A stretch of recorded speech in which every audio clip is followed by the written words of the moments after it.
Hello and welcome to NewsHour from the BBC World Service. We're coming to you live from our studio in the heart of London. I'm Lise Doucette. Coming up later in our programme, we have something to, I hope, make your mouth water. Beginning with the translucent meatballs, she ate one of each.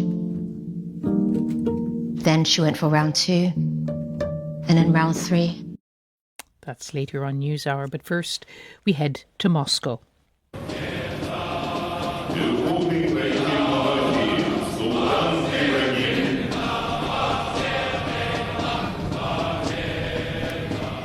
Commemorations have been taking place in Russia, including Moscow, as you just heard. It's Victory Day. It's the annual commemoration of the sacrifices made by the Russian people in the Second World War, one of the most important days in the Russian calendar. But this year is different. Today's parade was short, scaled back, and for the first time in 2 decades, there was no military hardware on display. But President Putin's speech was still front and centre, and the war in Ukraine was on his mind, even if he still doesn't call it a war. The great feat of the victorious generation inspires the soldiers carrying out special military operations today. They are confronting an aggressive force, armed and supported by the entire NATO bloc. And yet, our heroes march forward. We share a common goal. Each of us makes a personal contribution to victory. It is forged both on the battlefield and on the home front. I firmly believe that our cause is just. We are united.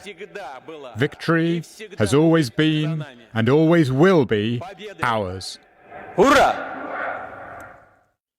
President Putin, well, this year's parade comes amid a wave of anxiety about the endgame in Ukraine. But there was at least some calm today. President Trump had announced a 3-day ceasefire from Saturday to Monday, supported by the Kremlin and Kyiv. They also agreed to exchange 1,000 prisoners. Russia, which had launched its full-scale invasion of Ukraine in 2022, had warned that any attempt to disrupt Saturday's event would lead to a massive missile strike on the Ukrainian capital. Yuri Sak is a former advisor to the Ukrainian Minister of Defense. The prisoner exchange hopefully will happen. And for us, if Ukraine has to choose, like our president said, if we have to choose between, sending a few drones to the Red Square in Moscow and returning home 1,000 Ukrainians who have been heroically defending our country and have been captured, then of course the choice is very obvious. Yuri Sak. Let's well cross to Moscow. We can speak to our Russia editor, Steve Rosenberg. Steve, it must have felt odd today not to see that military parade. You know, Lisa, it felt odd for so many reasons. I've been to lots of these Victory Day parades now on Red Square. And usually when you arrive as a journalist on the square, you're sort of tussling for a place on the edge of the square to get a good view of the soldiers and the hardware. There was no need to tussle. Today, there were very few journalists there. Most foreign journalists hadn't been allowed onto the square. I managed to get onto the square. There were very few guests in the stands. Very few people had been invited. And yes, this general sense of the whole event being scaled down. Of course, there were soldiers marching across the square, but no tanks and no missiles. All that hardware that Moscow usually sort of showcases to project its might to the world, that was missing. Although in a sense it wasn't, because there were giant video screens set up on Red Square. And there was a 10-minute video presentation during the parade, I hadn't seen that before, where they showed some of these latest Russian weapons. So they weren't on the square, they were on a screen. Even so, I think not having them there actually on the square, that will have not gone down well for the Kremlin. Do you think President Putin accepted this change reluctantly? Some would say, well, it's symbolically such an important day that in some eyes, it might have been seen as a humiliation, or how would it be seen by him? I think he would have accepted it reluctantly, absolutely. I mean, he is a leader who likes to project strength. He doesn't want to show any sign of weakness. He doesn't want Russia to show any sign of weakness to the domestic audience and to the audience abroad, because in a sense, strength is sort of the center or the central kind of stone of Putinism, and the victory, the Soviet victory over Nazi Germany in 1945, is such a key part of the sort of national ideology that has been put together under Vladimir Putin. So when you start to scale down or scale back the Victory Day parade, then some might say you're weakening the sort of the foundation of the system. So it wouldn't have gone down well. I think the Kremlin will be pleased the event has now happened. It's happened without any attack on Red Square. And it'll be interesting to see what happens in a couple of days when this ceasefire, this 3-day ceasefire, expires. He talked about unity. He talked about victory. I assume some Russians were watching it on state TV at home. Would that be the mood in the nation? It's a really interesting question. There was a time, maybe a couple of years ago, when I used to speak to Russians on the street and they would say, we're looking forward to victory. We want victory. Now when you ask Russians about what they think of the special military operation and the fact that it's now into its 5th year, the word that you hear most often is not victory, it's peace. You know, I get the feeling that there is this growing fatigue with the war. More and more Russians feel affected by it. They know people who have been fighting in it, dying in it. More and more Russians feel the economic effects of more than 4 years of war and 4 years of sanctions. More and more Russians are frustrated by other things which have spun off from the war, like the growing internet restrictions in Russia. All of this has come together to fuel this fatigue. And many people just say to me, we want this to be over. Steve Rosenberg, always good to have you on the program. And of course, no surprise that you did manage to get onto the square. And thank you very much for telling us what it was like to see it firsthand. Well, it's not just in Red Square in Moscow. The war in Ukraine has also been spilling over into the Italian city of Venice.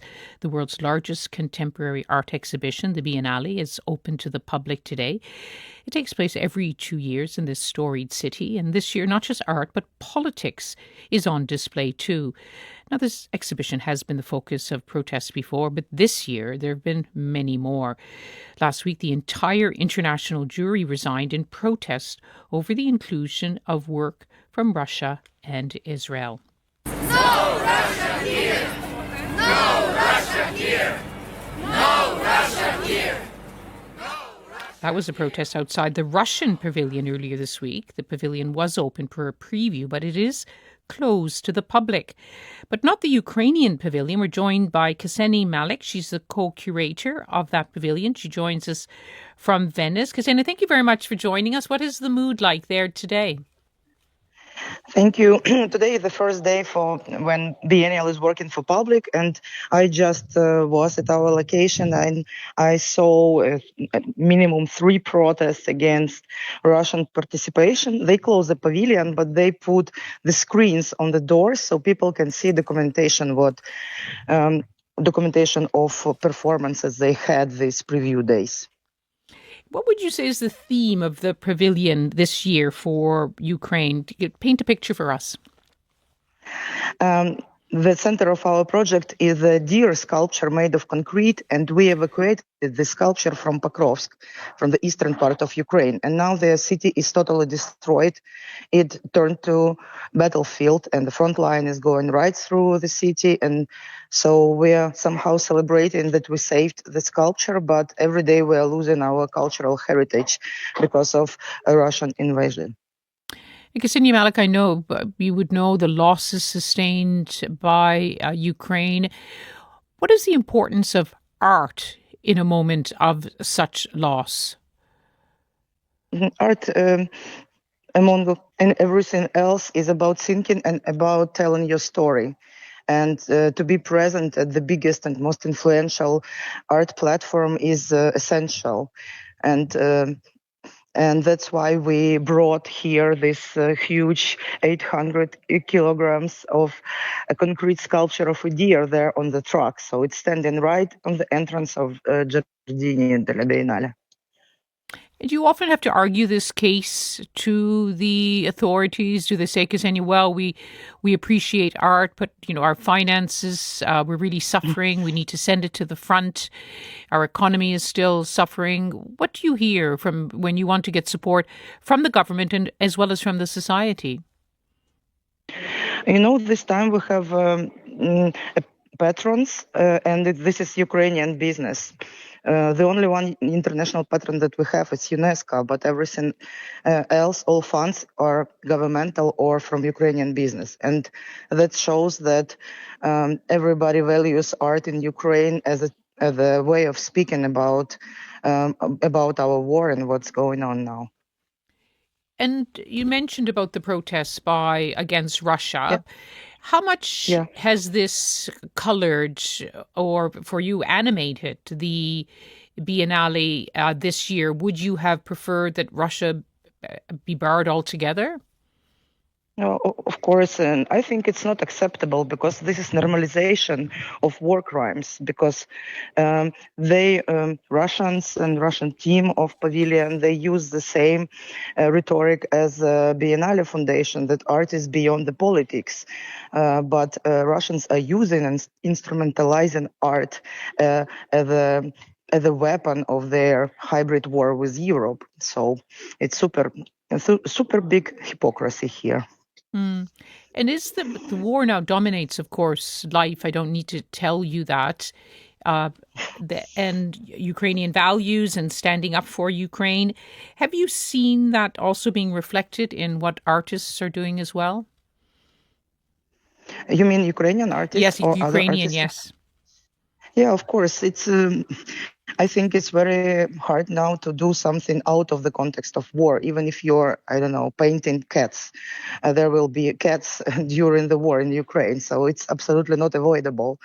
But of course, all our artists now, they're somehow becoming ambassadors and cultural diplomats, and they have to tell and give a comments, especially about Russian participation in Biennial. We do it since March every day. Ksenia Malik, thank you very much for making time to speak with us on what is, I'm sure, a busy day for you, an important day for you, the first day that the Venice Biennale opens to the public, co-curator of the Ukrainian Pavilion.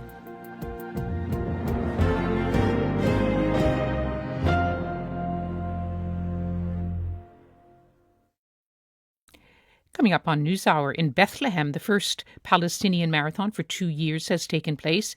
It's an emotional moment for many competitors. So this is a very important day, not for me only, but for all of us. It's a celebration. It's us representing and telling our story to the world, the story about our right to movement. A celebration of life.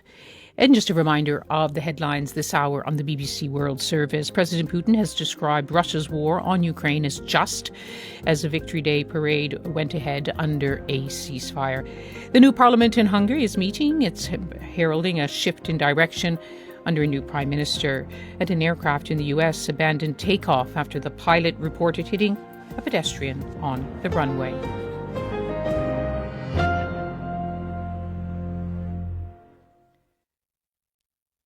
You're listening to NewsHour on the BBC World Service. Well, the fate of the Strait of Hormuz is at the top of the world's worries. American and Iranian blockades are now stopping vital traffic in this strategic waterway. And now there's another concern, a suspected oil spill spread over about 50 square kilometers near Kharg Island, Iran's main oil hub. It was detected on satellite imagery this week. What's causing this slick in this sensitive corner? The island's military infrastructure has come under U.S. attack during this months-long conflict, and Iran's own tankers are also stranded in this standoff as negotiations stall.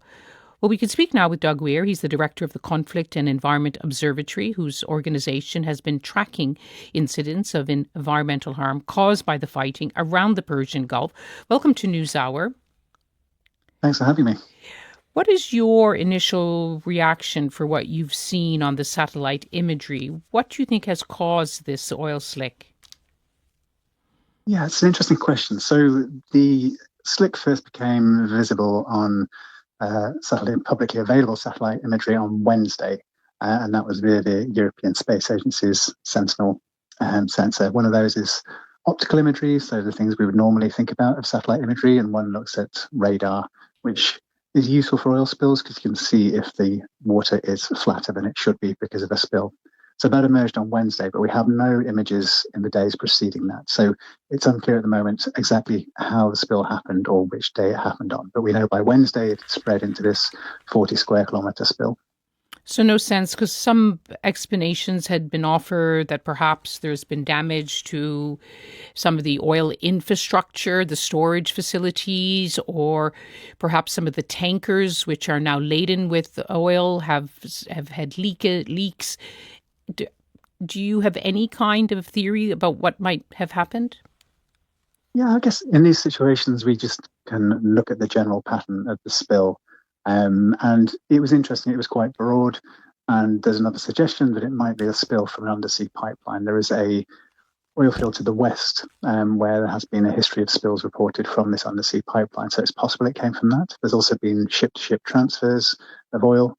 But yeah, it's still very speculative. I think it doesn't appear to be coming from Cargo Island itself or the storage areas, and it's not continuing. Oh, that's interesting then, not from the island itself. You, of course, track environmental harm. As soon as you see those images, do red lights start blinking? Yeah, I think this has been a huge issue for us throughout the conflict. The Persian Gulf has this very depressing history of very serious oil spills linked to military activities, from the 1991 Gulf War, which was the world's largest oil spill, to some of the incidents which we've seen during the actual fighting itself. Things haven't been as bad as we feared, but obviously there's huge potential with these extremely laden tankers and with potential for military escalation to cause significant spills. And one of the key issues for us is not just the spill, but it's also the capacity and the ability of the states around the Persian Gulf to actually deal with this under situations of conflict. There are so many reasons why the world is worried about this tension in the Strait of Hormuz. When you and others working with you raise these environmental concerns, do you sense that the main parties involved in this conflict listen, that they are also concerned? I think we don't necessarily have the engagement from the parties of the conflict itself, but I think in terms of public interest and public awareness, I've been working in this space for around 20 years, and it's been incredible to see the shift in public concern around the environmental dimensions of armed conflicts and wider military activities, whether that's from greenhouse gas emissions during conflicts to serious conflict pollution from damaged industry or energy objects, to some of the role that the environment might play in terms of building peace post-conflict and also contributing to conflict through conflict minerals and things. So we're seeing a lot more attention on this, and it's much easier to talk with different people in the public about these issues now than it used to be. Well, that's a small glimmer of good news. Doug Weir, thank you very much for joining us, Director of the Conflict and Environment Observatory.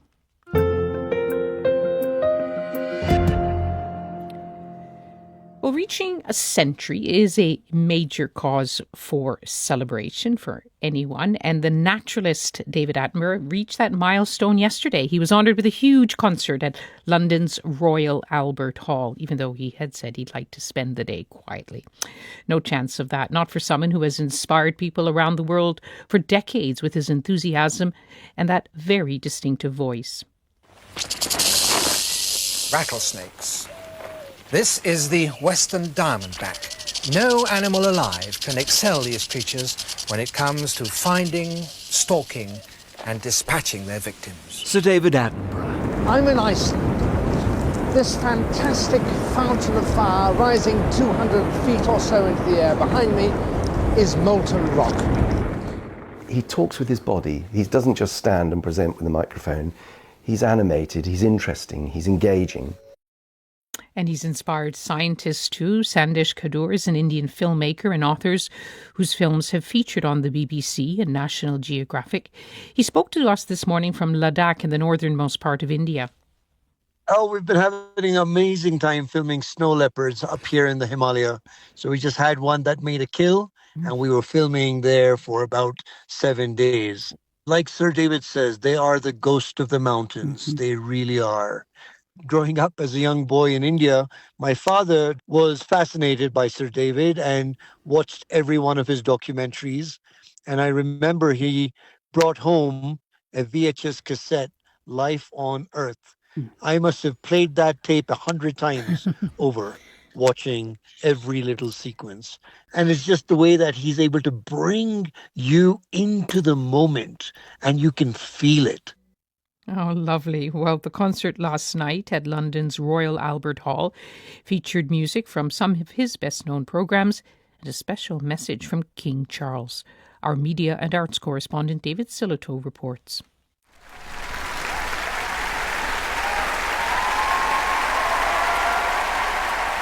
The Royal Albert Hall and the arrival of a very special birthday guest of honour. Sir David had planned to celebrate his 100th birthday quietly at home. However, he is Britain's most popular public figure. The applause said it all.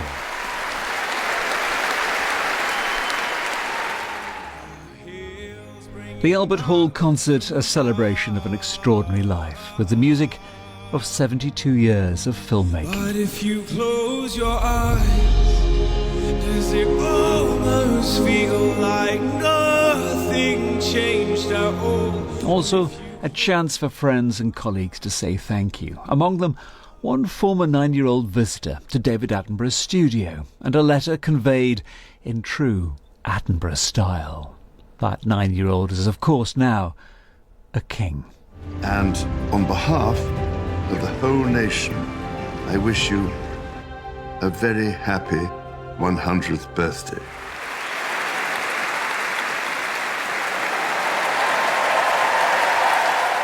And there were further royal words of congratulation and praise. One of the greatest gifts you've given us, David, is more than just an understanding of what is at risk. You've given us belief that positive change is still possible.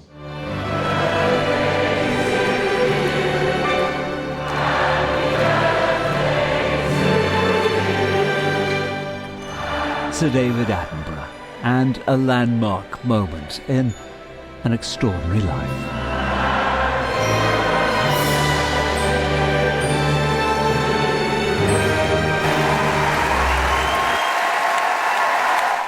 What a wonderful moment. Happy birthday, Sir David, and what a birthday it is.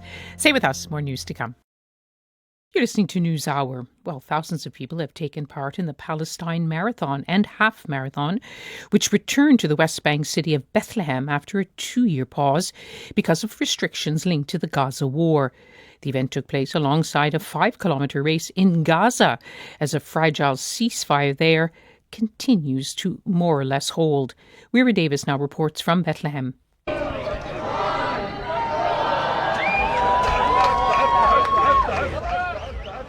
This is the heart of Bethlehem. We're in Manger Square, and this is the 2026 Palestine Marathon.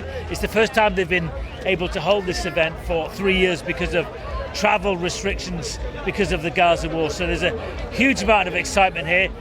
Thousands of runners in the marathon, the half marathon, and in the 10K. But even the route of the marathon itself is constrained by the Israeli separation barrier. They have to run several maps in order to complete the full marathon. But I've been speaking to some of the runners and some of the organisers. You see, I'm Ismail. They're coming from everywhere to run Palestine Marathon. Tidal Ismail is the director of the Palestine Marathon, and she's particularly proud that this event has been able to take place today. This is the focus on our right to move, our right to freedom of movement.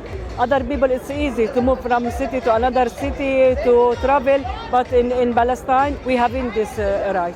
This is a very special marathon for me. I ran here 13 years ago in the first edition.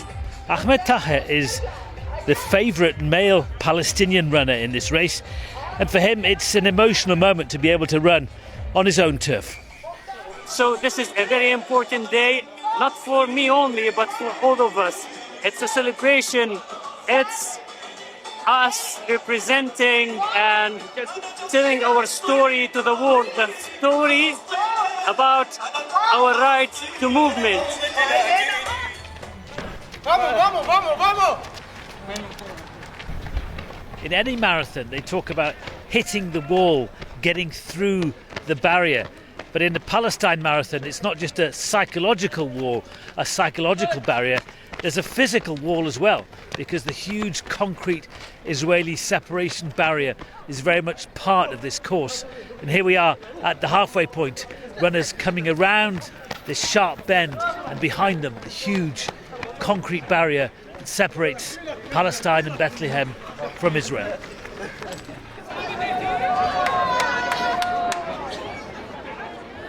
And here at the crowded finish line in Bethlehem's Manger Square, and we haven't seen this many visitors here in Bethlehem, a town so dependent on tourism, for a long time.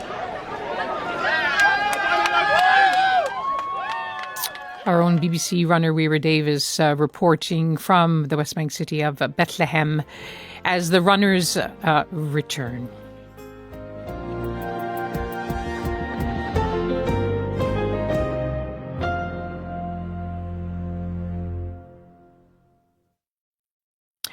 So today is the day in Budapest, and you're listening to NewsHour on the BBC World Service.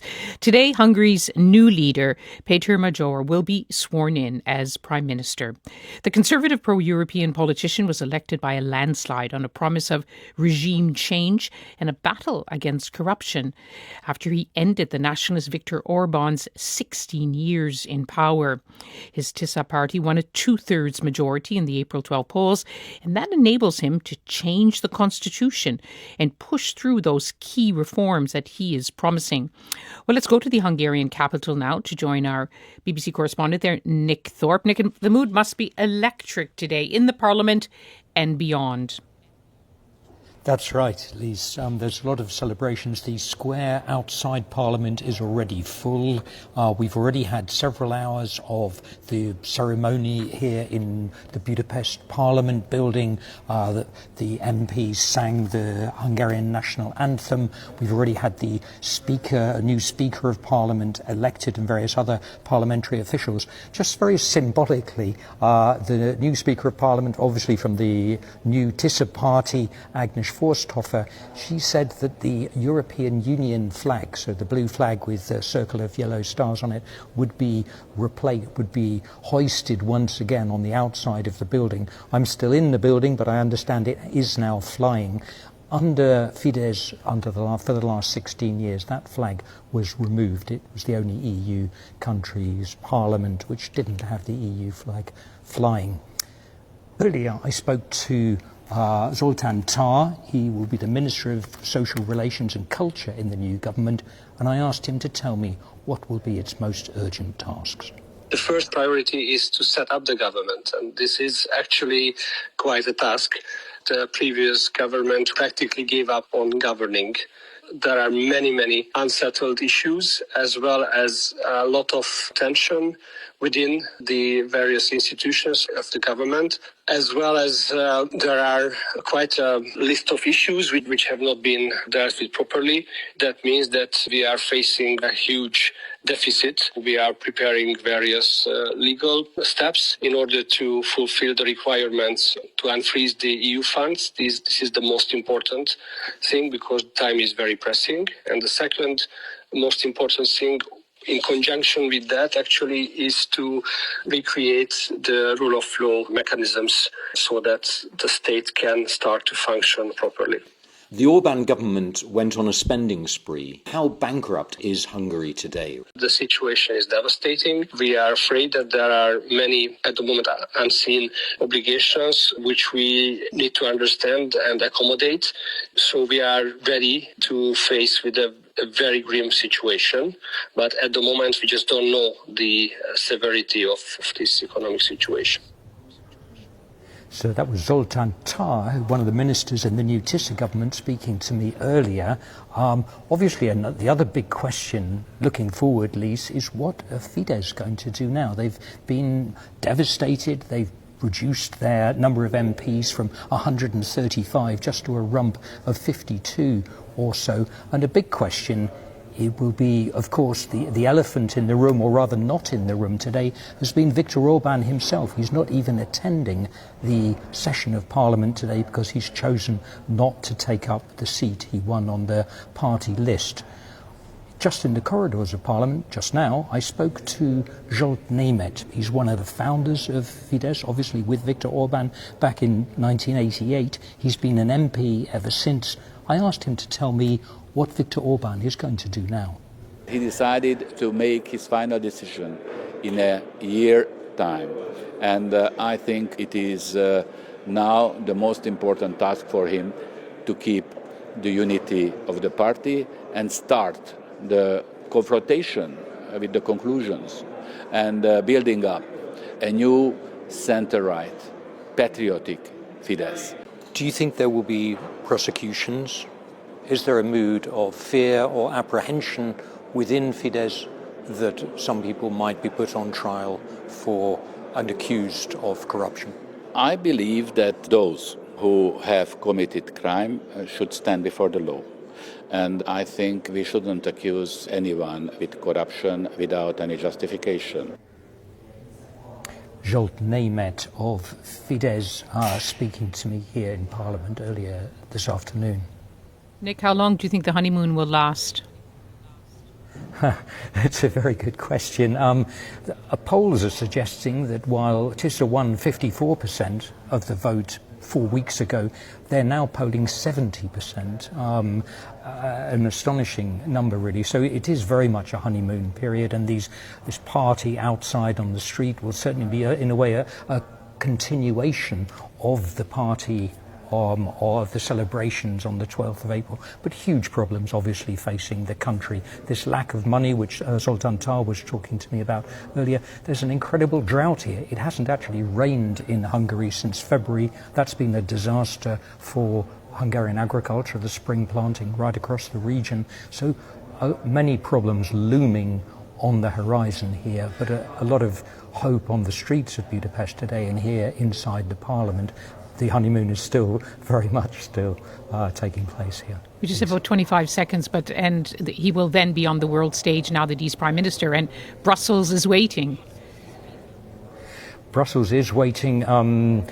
Hungary will have to renegotiate the money which has been held back. But I think Brussels is also hoping for a much more constructive approach, and that's what Peter Magyar has promised, whether on Ukraine or on the future of the European Union and European Union expansion.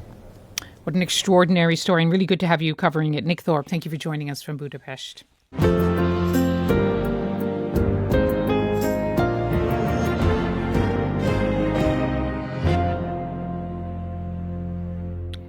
Let's return now to Venice, to the Biennale, the world's largest contemporary art exhibition, and today it's open to the public. As always, there's lots of excitement, anticipation to see the best of art from countries the world over. And as we reported earlier in the programme, if you were with us, there was an extra layer of emotion this year with protests over Israeli and Russian participation.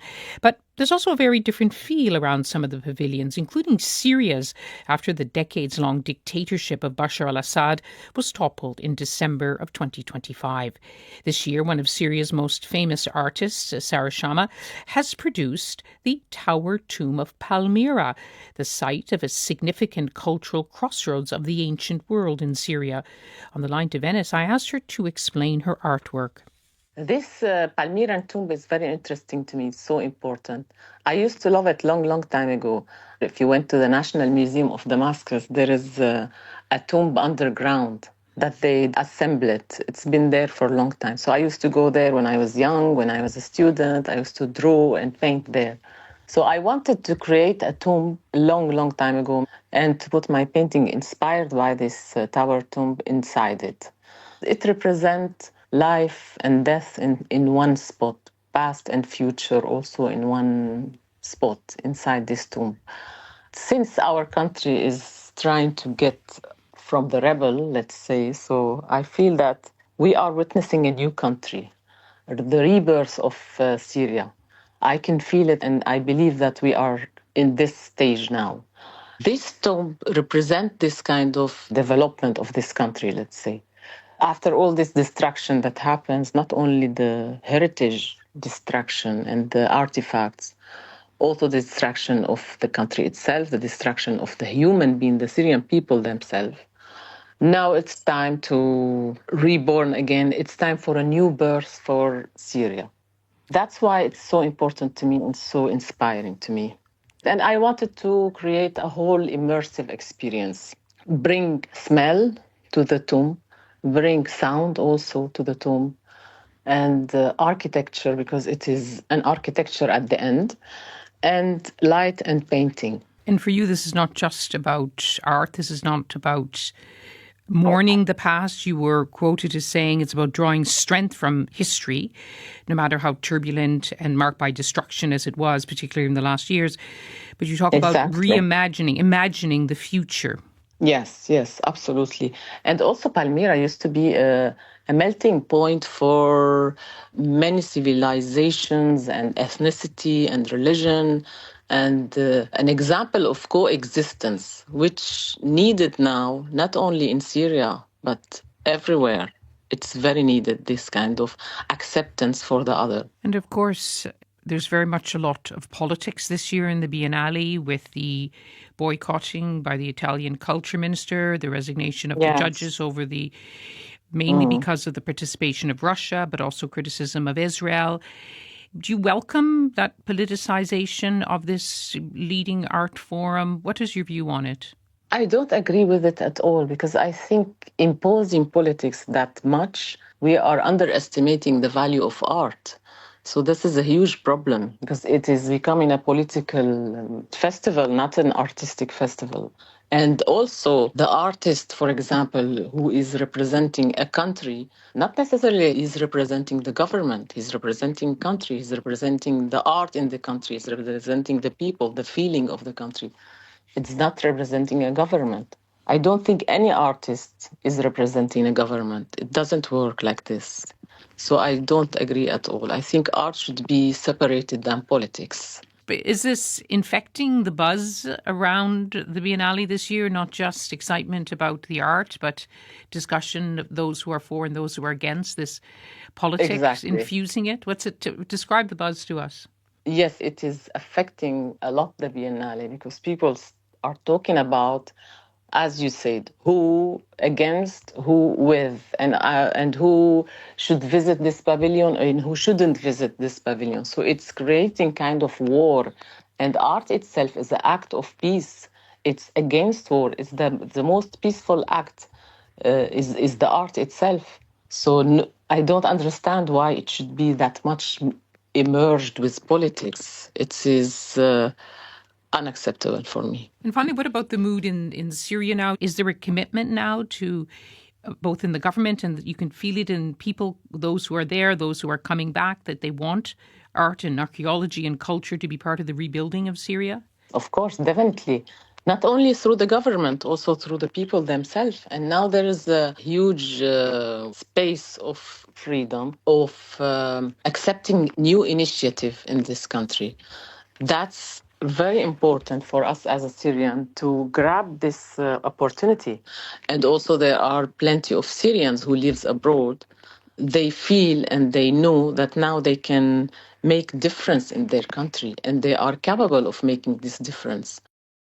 And that was one of Syria's most famous contemporary artists, Sarah Shama, with a work which has been commissioned by the new government in Damascus. And of course, my mistake, it came into power in December 2024 with the toppling of President Assad's order. Stay with us, much more news to come here on NewsHour.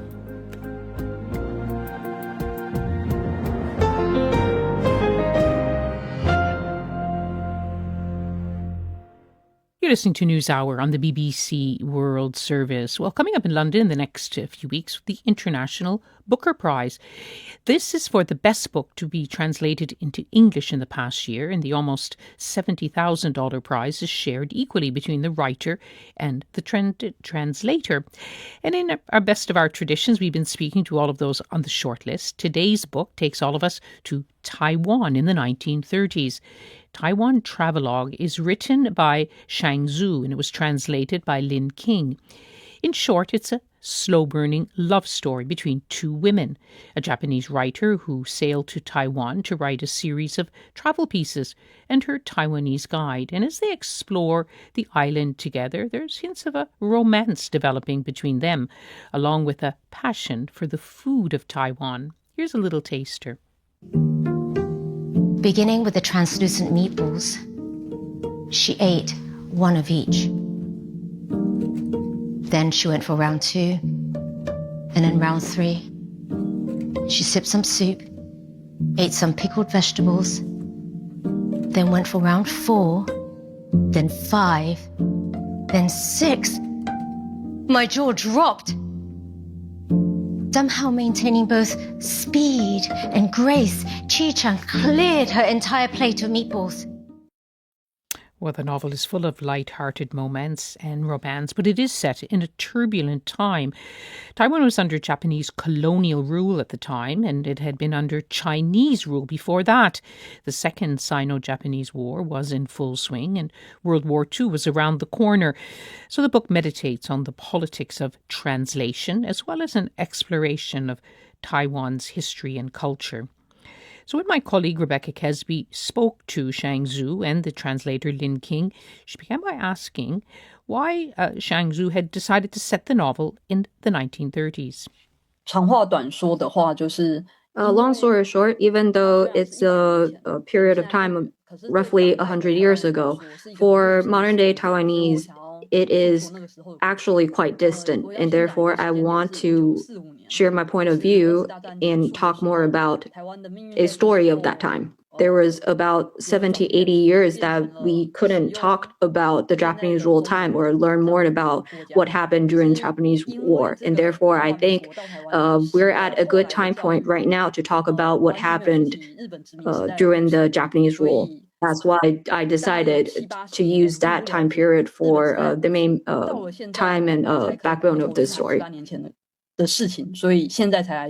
I mean, it is a travelogue, a fun sort of travel book. There's a lot of references to food, which we'll come back to in just a moment.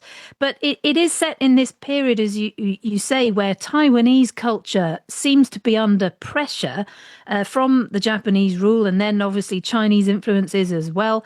Taiwanese indigenous culture particularly seems to be suppressed. There's quite a lot of references to class in the book as well. Why was that interesting for you as a writer?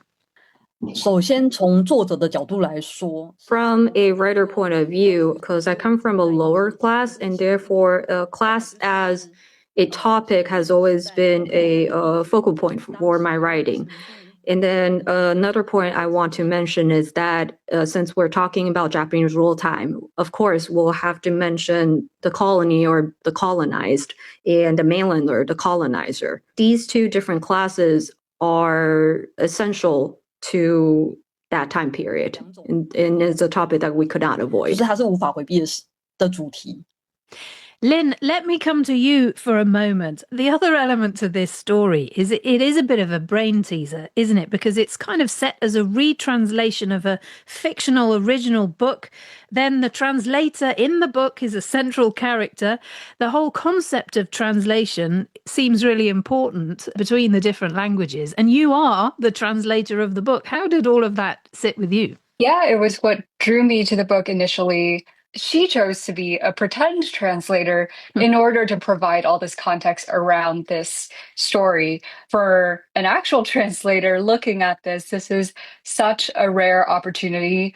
The fact that it was set in 1938, the fact that the original text was written in Mandarin, but we understand as readers that everything that they're speaking would have been in Japanese or in Daigi or Taiwanese Hokkien. And so we had to make the choice of to be really anachronistic and bring in Mandarin to the story, or stick with the pronunciations that they would have used at the time. We chose to stick with historical accuracy, which makes it a really, I think, really challenging read. What the story illustrates and what Taiwanese history over the past 100 years really illustrates is we have had so many rulers over time. We began with Spanish, Portuguese, Dutch. Eventually, we came to Chinese migrants in the south of China, and then the Japanese, and then the Republic of China government after losing the Chinese Civil War to the Chinese Communist Party, coming to Taiwan and enforcing the system that we see now. I think that really compact layering of history and of languages, because with each regime came a different linguistic standard.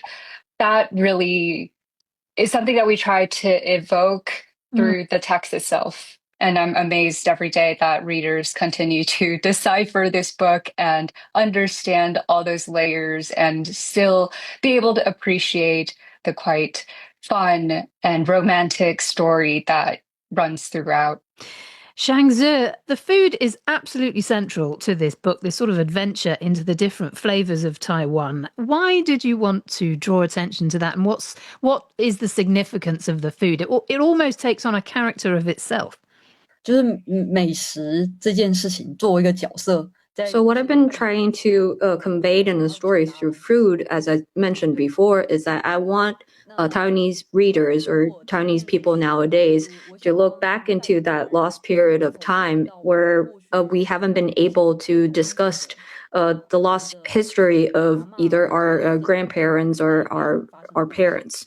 So why I want to talk about food is because whatever is on our dining table is a depiction of our past history. So when we talk about food, we're also talking about the historical factors and what it leads to who we are today. And it also, there's a connection to what's so-called Taiwanese consciousness. 100年前的人就在吃了。And that was Lin King, the translator of Taiwan Travelogue. You also heard its author, Shangzi, all speaking to my colleague, Rebecca Kesby. We'll have yet another translation of these great books here on NewsHour as the International Booker Prize approaches. But for now, from Milise Doucette and the rest of the NewsHour team, thanks so much for being with us as we broadcast live from London.